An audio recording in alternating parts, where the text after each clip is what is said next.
Vamos ahora con el sistema cardiovascular. Esperemos que esta edición sí me la quiera aceptar. Tenemos entonces el sistema cardiovascular, está principalmente formado por el corazón como bomba y los vasos sanguíneos. Ustedes saben que en este fluye lo que es la sangre, o sea, la distribución de la sangre se logra a través de este sistema. Y en la sangre pues fluye lo que son nutrientes, proteínas y el oxígeno, que son vitales para nuestro poder sobrevivir. También a través del sistema cardiovascular, entonces pueden transportarse los desechos y metabolitos de los órganos y tejidos. El protagonista, digamos, la bomba de nuestro sistema cardiovascular es el corazón. El corazón es un órgano meramente muscular, o sea, su mayor constitución es músculo. Recuerden que es un músculo estriado involuntario. Es un órgano hueco, su interior está cavitado, lo vamos a ver ahora, y tiene una forma más o menos de un triángulo o una pirámide truncada. Su base está ubicada por detrás, a la derecha y arriba, y su vértice entonces está hacia abajo, hacia adelante y hacia la izquierda. Él está ubicado en un espacio que conocimos ya en la primera clase, que se llama mediastino, y pesa aproximadamente 200 a 300 gramos. Si vemos el corazón, como le dije, un corte coronal, que pudiéramos ver sus cavidades, pues hay dos grandes divisiones, una mitad derecha, una mitad izquierda. Lo azul en anatomías representa es lo desoxigenado, en el caso de la sangre. Entonces el corazón derecho maneja sangre desoxigenada, eso es lo que nos quiere decir. Y el corazón izquierdo entonces tiene sangre oxigenada, que está por eso en rojo. Entre ambas cavidades hay unos tabiques, tabique interauricular en la porción superior y tabique interventricular. Ahí mismo ya les mencioné esas palabras, o sea, cada mitad del corazón tiene esas, a su vez, una división en la cual separa en una mitad superior, que son las aurículas, y una mitad inferior, que son los ventrículos. Las aurículas reciben sangre de venas, los ventrículos expulsan sangre hasta las arterias. Entonces, la cámara derecha, corazón derecho, tenemos la aurícula. La aurícula tiene varias perforaciones en su interior, que es por llegada de vasos sanguíneos. En su porción superior y posterior tenemos el orificio de desagüe de la vena cava superior, por debajo el de la vena cava inferior. También a ese nivel y un poco más hacia lo que es el tabique tenemos el agujero de desembocadura del seno coronario, que es la vena que drena la sangre del mismo corazón. Y hay un tabique interauricular donde encontramos una fosa oval, que es el recuerdo de una comunicación que hay en vida intrauterina entre esas dos cavidades del corazón. La sangre entonces, como dije, llega venosa, desoxigenada hacia la aurícula derecha y luego entonces pasa hacia el ventrículo izquierdo, pero antes tiene que atravesar una válvula de contención que se llama válvula tricuspidia. Esa válvula porque tiene 3 valvas. Es una especie de dispositivo que controla el paso de la sangre hacia el ventrículo y desde el ventrículo. Cuando la sangre fluye de la aurícula al ventrículo, en la diástole ventricular, las válvulas se abren. Entonces, cuando se contrae el ventrículo en la sístole, la sangre entonces empuja las válvulas hacia arriba, se cierran y la sangre pasa hasta la arteria pulmonar. Antes tiene que pasar por una válvula, que es una válvula semilunar, se llama válvula semilunar pulmonar o válvula sigmoidea. Es una válvula también, son válvulas tricuspidias. Eso es entonces en cuanto a la mitad derecha del corazón. La mitad izquierda, de igual manera, entonces, a nivel de la aurícula izquierda llegan venas. Esas venas se llaman venas pulmonares. Este es un caso excepcional donde donde venas llevan sangre oxigenada. En este caso, entonces, esta sangre viene de los pulmones oxigenada. Y aquí vemos los 4 orificios. Son 4 venas pulmonares, 2 superiores y 2 inferiores, 2 derechas y 2 izquierdas. Y también se puede ver lo que le comenté del septo tabique interauricular con la fosa oval. La sangre pasa entonces hacia el ventrículo izquierdo, atravesando una válvula bicúspide de dos valvas o válvula mitral. Aquí podemos ver los músculos papilares, que los vamos a describir más adelante.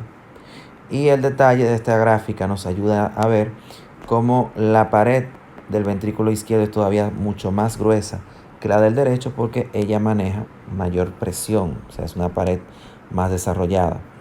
Miren aquí entonces cómo las venas pulmonares traen sangre oxigenada de los pulmones, atraviesa la válvula mitral, llega al ventrículo izquierdo.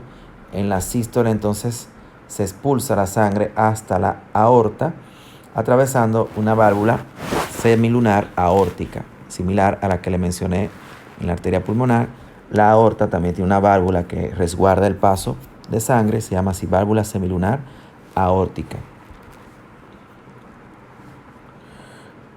Quiero que vean las capas del corazón. Esto sería viendo una cavidad. Esta sería una cavidad, digamos que sea un ventrículo. Ese ventrículo tiene una capa profunda que se llama endocardio, una capa media que se llama miocardio. Dije, es un epitelio, ¿verdad? Eso es un músculo estriado, involuntario, escapa a nuestro control. Y la capa más superficial se llama pericardio.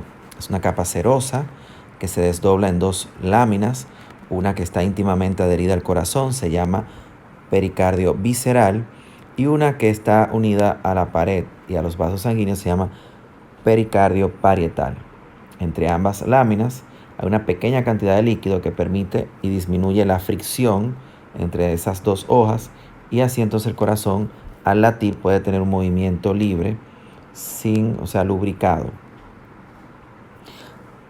Lo que le hablé en un momento de músculos papilares son unos salientes musculosos que miran hacia la cavidad ventricular correspondiente, y ellos entonces se prolongan a través de unas cuerdas fibrosas, se llaman cuerdas tendinosas, y se adhieren a cada valva del corazón, de cada válvula auriculoventricular. En el caso de la tricúspide, ¿verdad? Del lado derecho tenemos 3 músculos papilares con sus cuerdas tendinosas, y del lado entonces izquierdo, la válvula mitral tiene 2 músculos papilares. Aquí ustedes pueden ver, cada músculo papilar tiene una serie de cuerdas tendinosas, 3 a 6, son varias, unidas a cada valva de la válvula correspondiente. El corazón tiene un sistema nervioso intrínseco, autónomo, se escapa a nuestro control. Es un sistema de conducción eléctrico. Entonces está formado por unos nódulos nerviosos que mandan impulsos eléctricos y permiten que el corazón se contraiga de manera rítmica y continua durante toda nuestra vida. Saben que los latidos van aproximadamente de 70 a 110 latidos por minuto, y entonces se hace con un movimiento siempre homogéneo, es lo normal. El sistema de conducción inicia con el nodo sinusal o nodo de Kitt-Flagg, que está a nivel de la base de la desembocadura de la vena cava superior. A partir de ahí entonces hay unos haces internodales que conectan con el nodo siguiente, que es el nodo auriculoventricular o nodo de Aschoff-Tawara.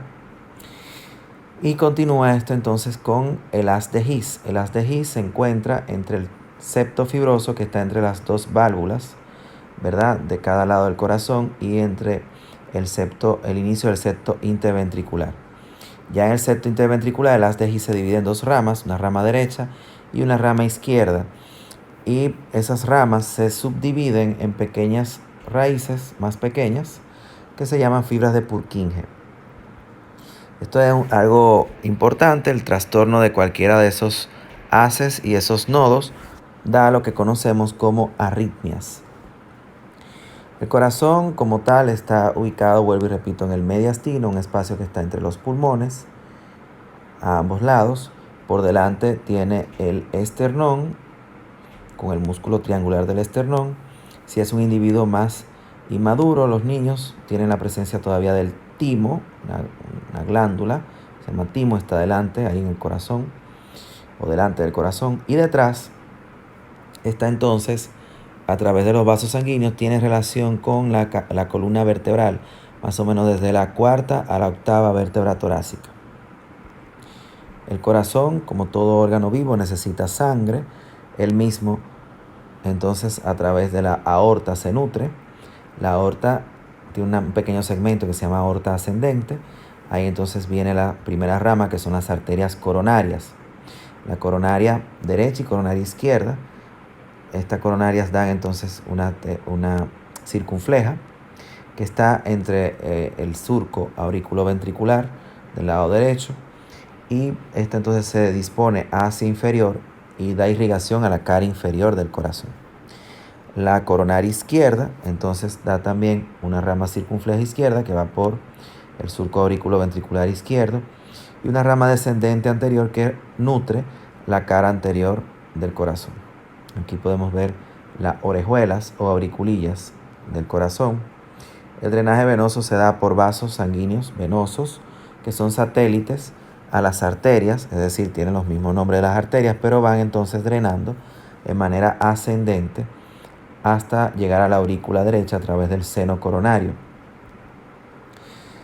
La inervación entonces, además de los nodos y haces que le comenté, también tiene una inervación extrínseca, o sea, fuera de su tejido.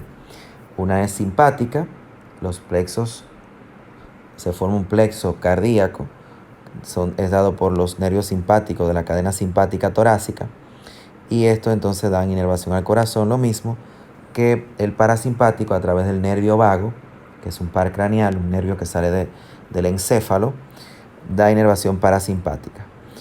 A manera global, decirles que recuerden, o sea, el neurotransmisor del sistema nervioso simpático, adrenalina, noradrenalina, da entonces estímulo al corazón, aumenta lo que es la frecuencia cardíaca y la presión arterial, porque se contrae el corazón.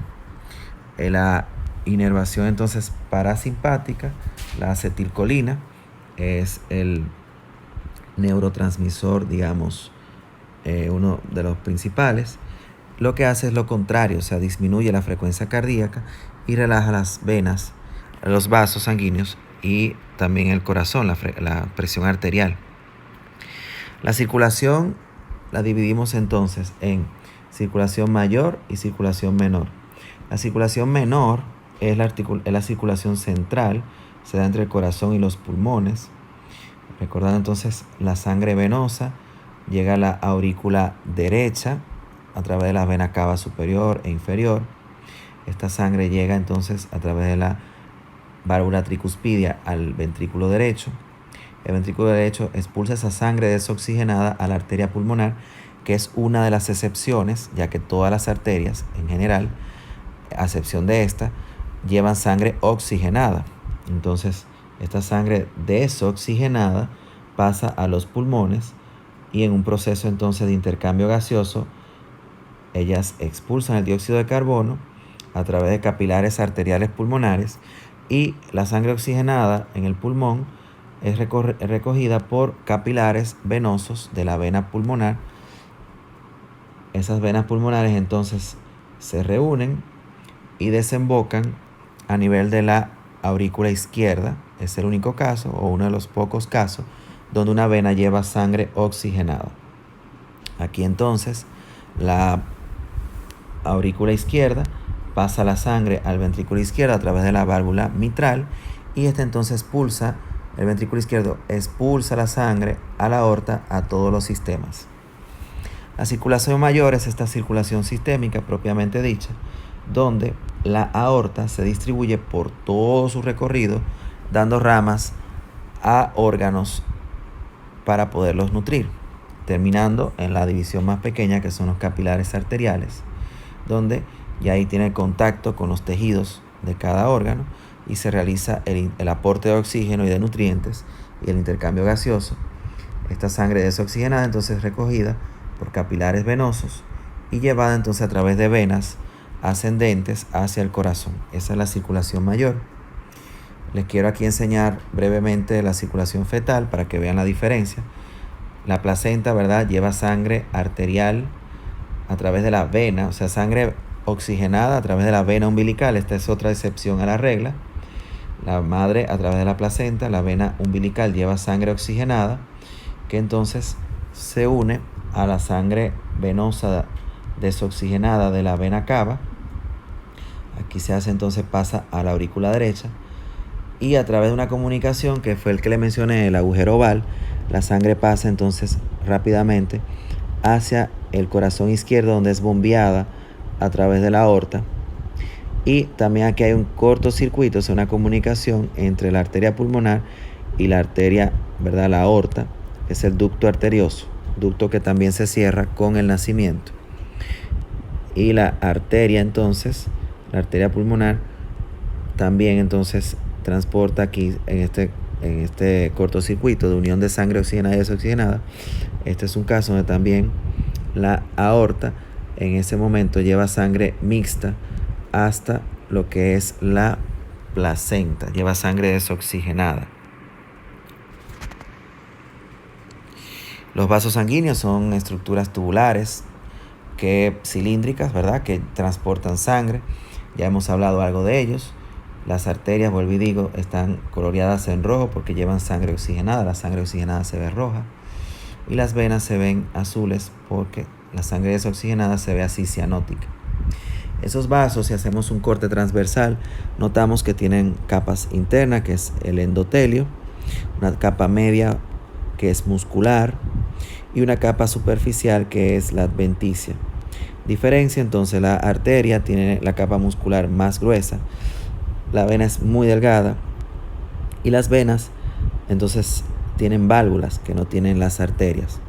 La sangre entonces a través de las arterias, presión versus resistencia, o flujo versus resistencia, es lo que nos da presión. La resistencia la puede lograr la arteria, o sea, la arteria se puede contraer y aumentar la resistencia al flujo para mantener presión, que es lo que necesita en nuestro sistema para que la sangre fluya. A diferencia entonces, las venas no tienen esa capacidad de contracción. La sangre va ascendiendo y se va entonces subiendo por medio de válvulas que tenemos.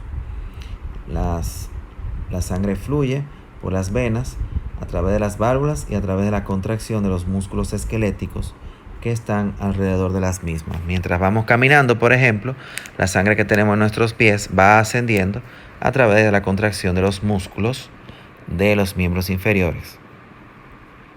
Aquí hay algunas diferencias de venas y arterias que ya, la hemos mencionado. El color, las paredes, la constitución anatómica. Hay nombres que son muy precisos. Decir, por ejemplo, yugular y cava, porta, ya se sabe que son venas, no hay que decirlo, pero mucho menos decir que es una arteria. No hay una arteria yugular, no hay una arteria cava. Lo mismo con las arterias. La carótida, la aorta, sencillamente son troncos arteriales ya conocidos y definidos. No hay una vena satélite. Por lo tanto, decir una vena aorta es algo que no es real, o sea, es un error. Aquí, para que vea más o menos la distribución de los vasos sanguíneos, saliendo entonces la aorta por el ventrículo izquierdo, tiene una porción ascendente donde dan los vasos coronarios. Luego entonces viene el callado aórtico, que es la porción horizontal, donde hay tres grandes troncos: el tronco arterial brachiocefálico, que da entonces la arteria subclavia derecha y la carótida común derecha. Esos vasos del lado izquierdo son vasos individuales y troncos del callado. Me refiero a que hay una arteria carótida común izquierda y una arteria subclavia izquierda, que son ramas directas del callado aórtico. Por eso tomamos la presión más del lado izquierdo, porque es un vaso que viene más directo desde la aorta, no tiene una división como lo tiene el lado derecho, que es un tronco que se divide en subclavia y carótida. Luego comienza la arteria descendente, la aorta descendente, a nivel torácico, ¿verdad? Porque se encuentra ahí, da ramas a nivel intercostal, da ramas bronquiales que dan irrigación a esos órganos. Las ramas frénicas superiores están encima del diafragma. Luego de atravesar el diafragma viene entonces la aorta abdominal, que da frénica inferior, lo que es el tronco celíaco, la arteria mesentérica superior, vasos laterales como son las arterias renales, la arteria testicular u ovárica, dependiendo del caso, obviamente, la arteria mesentérica inferior, y termina a nivel de la cuarta vértebra lumbar en sus ramas terminales, que son las arterias ilíacas comunes y la arteria sacra media. Las venas tienen dos sistemas, a diferencia de las arterias que tienen uno solo. Esos dos sistemas son uno superficial y otro profundo. El profundo son venas satélites a las arterias, prácticamente todas con el mismo nombre, pero son dobles, son pares. Hay dos, por ejemplo, dos venas humerales, dos venas radiales, que van entonces al lado de las arterias, pero en sentido retrógrado. El otro sistema de drenaje venoso, el superficial, son por troncos mayores y por ejemplo, a nivel del miembro superior tenemos la vena cefálica y la vena basílica, y a nivel de los miembros inferiores tenemos las venas safenas, safena interna, safena externa. Después entonces, a manera central, confluyen tanto el sistema superficial como el profundo y forman los grandes vasos ya, vena cava inferior, vena cava superior. Hay una circulación especial, que es la circulación linfática. La linfa es un ultrafiltrado de la sangre y en ella entonces circulan elementos de la inmunidad, linfocitos y otros elementos que tienen que ver con nuestra defensa. Ellos están distribuidos por todo nuestro organismo y confluyen en ciertos ganglios que son grumos, ¿verdad?, de tejido linfoide. La idea y lo cierto es que por la vía linfática se atrapa cualquier partícula extraña o microorganismo agresor, y entonces todo eso es transportado hacia los ganglios, donde generalmente son eliminados. Por eso es que usted ve, si tiene una infección de algún área, una amigdalitis o un absceso, usted ve que la cadena ganglionar vecina a esa zona de infección se inflama, porque en ese momento están haciendo alguna reacción para destruir ese agente. La sangre, comentarles, es un tejido vivo, ¿verdad? Un tejido conectivo vivo, está formado por células. En estado líquido está este tejido, y es lo que fluye por los vasos sanguíneos. La sangre se forma, sus elementos se forman, como le mencioné en la clase del esqueleto, a nivel de lo que es el tejido esponjoso. Un órgano que se encuentra se llama médula ósea. Aproximadamente hay 5 litros de sangre en nuestro cuerpo que son bombeadas a sí mismo cada minuto, que es lo que se llama gasto cardíaco.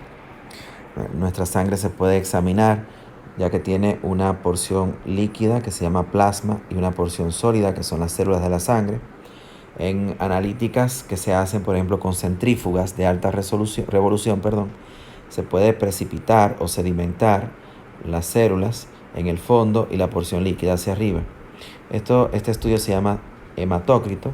Normalmente un individuo adulto tiene un 45% de elementos sólidos en la sangre y el resto está constituido por el plasma. El plasma, como digo, es la parte líquida de la sangre, tiene un color amarillento, contiene importantes elementos como son proteínas de la sangre, como es la albúmina, la globulina, las inmunoglobulinas, importantes para nuestra defensa, y factores de la coagulación de la sangre. Los elementos formes, entonces podemos ver que hay glóbulos rojos o eritrocitos, glóbulos blancos, que está toda esta línea que vamos a describir más adelante, corpúsculos como son las plaquetas. La sangre se puede, como saben, donar dependiendo de los distintos grupos sanguíneos que haya. El grupo RH, ya sea O, la tipo B, AB, positivo o negativo. Entonces la compatibilidad permite que se pueda realizar este intercambio hemático. La sangre se puede dividir en todos sus elementos. El plasma, que contiene entonces, como dije, las proteínas y las inmunoglobulinas o factores de coagulación. Puede ser también sangre total, que tiene el plasma, tanto el plasma como las células de la sangre, o ya un concentrado de glóbulos donde se elimina la mayor cantidad del plasma y la mayor concentración que tiene es de células. Dependiendo del caso, se necesita cada uno. La célula de la sangre, entonces tenemos la línea blanca o leucocitos. Los leucocitos tienen una especialización para las distintas elementos que nos puedan agredir. Son células de defensa. Tenemos, por ejemplo, los neutrófilos, tienen que ver con infecciones bacterianas. Los eosinófilos tienen que ver con lo que es alergia. Basófilos, monocitos, también tienen que ver con la inmunidad. Y ellos se pueden elevar entonces ante cualquier infección o parasitismo, o sea, que pueda haber en nuestro cuerpo. Los linfocitos son células que tienen que ver con la defensa contra virus. Los eritrocitos son células que contienen en su interior, como saben, la hemoglobina, que es una proteína importante para captar el oxígeno y transportarlo. Esta célula es sumamente importante, el eritrocito. La deficiencia de glóbulos rojos o de hemoglobina es lo que conocemos como anemia. Y al tener poco manejo de oxígeno ese paciente, pues entonces usted ve que ese paciente generalmente se debilita y se cansa más fácil. Las plaquetas son corpúsculos de la sangre que se forman por la destrucción de una gran célula que se llama megacariocito, y tiene una función importante las plaquetas principalmente para formar el tapón o coágulo inicial cuando hay una lesión tisular que produzca un sangramiento. La ausencia o disminución de las plaquetas se entiende entonces que produzca sangrado espontáneo muchas veces o a traumas menores.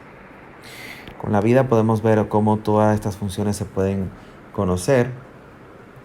Por ejemplo, el foco cardíaco, lo que se llama el área precordial, donde están los focos de la arteria pulmonar. Por ejemplo, está en el segundo espacio intercostal con línea paraesternal derecha. El foco aórtico está en el segundo espacio intercostal con línea paraesternal izquierda. El foco tricuspidio está a nivel del cuarto espacio intercostal con línea paraesternal izquierda. El ápex o el vértice del corazón está en el quinto espacio intercostal con línea media clavicular. Este es el espacio que delimita donde se encuentra normalmente el corazón. La actividad eléctrica del corazón se puede medir con los complejos P, QRS, T, tanto lo que es la diástole, llenado, ¿verdad? Sístole, llenado ventricular, o su contracción. Una afectación en esto se puede deber a esto que le quise traer, que es una representación de un infarto. Cuando un tejido no tiene el aporte de oxígeno suficiente para cumplir su demanda metabólica, pues entonces comienza a volverse isquémico e infartarse. Mucho de esto se debe a lo que se llama aterosclerosis, que es la presencia de grasa, depósitos de grasa que van ocluyendo la luz de la arteria. Las venas también tienen trastornos. Muchas veces el sistema valvular ya comienza a fallar, se hace más lento o incompetente, y esa sangre comienza entonces, en vez de fluir rápidamente, comienza a remansarse, a acumularse. Las venas se dilatan, se vuelven tortuosas, y es lo que llamamos varices. La celularidad de la sangre se puede medir, como saben, por el hemograma. Ya de eso hablé. Hay unos parámetros estandarizados, normales, y dependiendo de cuál esté afectado o no, junto con una buena historia clínica, entonces nos permite descartar o confirmar cualquier diagnóstico que tengamos en mente. Esto es cuanto, espero que se grabe de manera adecuada. Hasta la próxima.